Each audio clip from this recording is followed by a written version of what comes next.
अस्सलामुअलैकुम। दरअसल हम लोग जो है MIM पार्टी का प्रचार कर रहे हैं। बेसिक बात ये है, आपसे ये गुजारिश है कि देखो माइक इनके लग रहा है, आप जब माइक आपके लगाओ जब बोलना है, बीच में मत बोलना। और हम ये चाहते हैं कि पार्टी के को समझो, पार्टी को जानो। मुस्लिमों के हक की बात करती है पार्टी, मुसलमानों के लिए ही असदुद्दीन ओवैसी साहब जोर शोर से बोलते हैं, बोलते तो सभी के लिए हैं, सभी के लिए बोल, लेकिन हिंदुस्तान के अंदर मुसलमान पिछड़ रहा है, काफ़ी दबाव में है, काफ़ी दबाव में है। तो उसी को लेकर के हम लोग प्रचार करते हैं, लोगों से मिलते हैं और पार्टी से जुड़ने के लिए भी गुजारिश करते हैं और साथ में समझने की और सोचने की गुजारिश करते हैं। समझने की ज़रूरत है।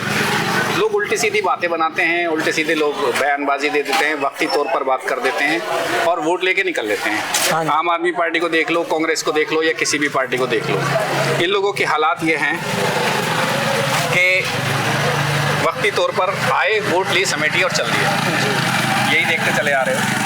तो कहने का मतलब ये है कि अब ये देखो ये हालात हैं, दिखाइए जरा इसे। ये बहुत गंद हुआ पड़ा है, सुबह शाम खुद ही साफ करना पड़ता है सारा, इतना गंद है ये, बहुत ज़्यादा। गाड़ियाँ नहीं लगा रखी यहाँ पर, गाड़ियाँ भी नहीं लगी हुई, MCD की 2 ही गाड़ियाँ बताते हैं। हाँ। सुबह से शाम तक पब्लिक परेशान, अपने कूड़े लेके गलियों में से पटले लेके भागते हैं लोग। मुस्लिम इलाके सारे ऐसे हैं, और सारे मुस्लिम इलाकों में यही गंद है, मुस्लिम सारी फुल यही परेशानी हालत हो रही है। हाँ जी मुल्ला जी, आप भी कुछ बताओ, क्या है ये, क्या कहानी है किस चीज़ की? ये जो यहाँ पर क्या है ये पार्षद? भाई ये कर्मचारियों की कमी चल रही है, समझिए। पार्टी की कमी नहीं है। पार्टी अगर चाहे सब कुछ करा सकती है। पार्टी के निगम पार्षद हैं आमिर मलिक साहब, अगर वो चाहे तो एक तिनका भी ना बचे रोड पे। हैदराबाद स्टेट ऑफिसर है वो आमिर मलिक साहब है, हम सब ने उनको चुना है, समझ गए। अगर वो चाहे तो राउंड मारे। किस पार्टी से हैं वो? उससे आम आदमी पार्टी से हैं। अगर आम आदमी पार्टी के निगम पार्षद हैं, सारे उनके अंडर में चल रही है इसलिए MCD। हाल देख लो मस्जिद के सामने, अभी मैं नमाज पढ़ने जा रहा था, मोटरसाइकिल वाले ने मारी छींट दबा के, बताओ नमाज को जाऊँ या घर को जाऊँ। हालात ऐसे हो रहे हैं, ना जनाजा निकल सकता, ना आम आदमी निकल सकता, सब परेशान है। ये आम आदमी पार्टी के जो निगम पार्षद है ना, गली गली जाके अपना खुद जो है ना निकलना चाहिए, घूमना चाहिए, देखना चाहिए क्या हो रहा क्या नहीं हो रहा, और अपने कर्मचारियों को टाइट करना चाहिए। अगर कर्मचारी आमिर मलिक साहब की नहीं सुन रहे हैं तो उन कर्मचारियों की कंप्लेंट आगे ऑफिस में करनी चाहिए। स्कूल के बच्चे आ रहे हैं, स्कूल के बच्चे गिर रहे हैं, सामने तो स्कूल है, ये सामने स्कूल है, उसके आगे इतना कूड़ा, मेन गेट है ये, इतना कूड़ा पड़ा हुआ है उसके, भैया आराम से निकालिए, इतना कूड़ा पड़ा हुआ है उसके आगे। हर आदमी निकल आता है बाहर का, देखता है कि स्कूल के गेट पर कितनी गंद है। इन्हें कुछ कहने की शिकायत की जरूरत नहीं है, एक बार दिन में स्कूटरी उठावे, राउंड मारा, देखें और जाके। मोमडन इलाका है, सारे आते हैं, साफ सुथरे लोग हैं, मुस्लिम है या गैर मुस्लिम उससे मतलब नहीं, गंदगी की जो जिम्मेदारी है उनकी उन्हें निभानी चाहिए। तुम्हारी ये हो रही है, जिम्मेदारी निभानी चाहिए, बिल्कुल। नमाज वाली बात आ गई ना, आप जो कह रहे थे मैं उस बात को ही कह रहा हूँ। तो नमाज तो हो ही गए, कपड़े खराब, उसकी बात छोड़ो, अब इधर उठ जाओ, आ रहे हैं तो आ रहा है। आगे जाकर कोई नहीं सुन रहा है उनकी बात, तो उन्हें आगे कंप्लेंट करनी चाहिए उनकी।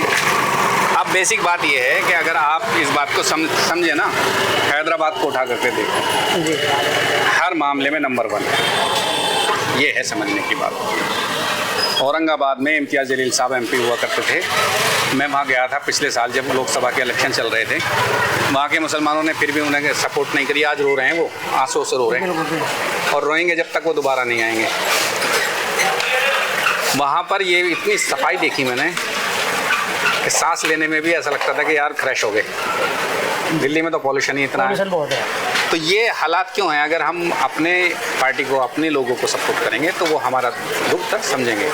ये लोग आते हैं वक्ती तौर पर सिर्फ पैसे के लिए, टाइमिंग से। हाँ, आएंगे, दुनिया भर की बातें बनाएंगे, बुराई सुराई करेंगे और वोट लेंगे और निकल जाएंगे, फिर कोई परवाह नहीं है। पार्टी को किसी भी तरह की कोई परवाह नहीं है। क्यों मुल्ला जी गलत कह रहा हूँ? सबसे बड़ी बात तो ये है कि मैं किसी की बुराई नहीं करना चाहता बिल्कुल ही, मगर मैं चाहता हूँ जिसकी जो जिम्मेदारी जिसे मिली है वो अंजाम दे। बिल्कुल समझ गया। और अगर तुम्हारी बस की काम करना नहीं है तो इस्तीफा दो, बात खत्म करो। तो आज जैसे हमने इनको चुना, किसी और को चुन लेंगे। अगर काम करना बस की नहीं तो इस्तीफा दे दो। नहीं, अब MIM पार्टी को चुनना है। अब देखो सुनो, MIM पार्टी आ जाए, अगर वो भी गलत करेगी तो उसके भी खिलाफ बोलेंगे हम तो। क्यों जी? वो जो गलत होने ना देगी ना, जो करेगी। ऐसे दावे तो सभी करते हैं, सीधी सी बात है। अगर MIM का भी बनता है यार, वो भी गलत काम करेगा, हम उसके भी खिलाफ बोलेंगे। समझ गए? अबे हमारा जो तुम्हारा काम है उसकी जिम्मेदारी निभा पूरी। ये है, समझ गए? इंशाल्लाह ऐसा ही करेंगे। जो गलत बात है, हाँ, सही बात। जो जिसका काम हो पूरा करना चाहिए।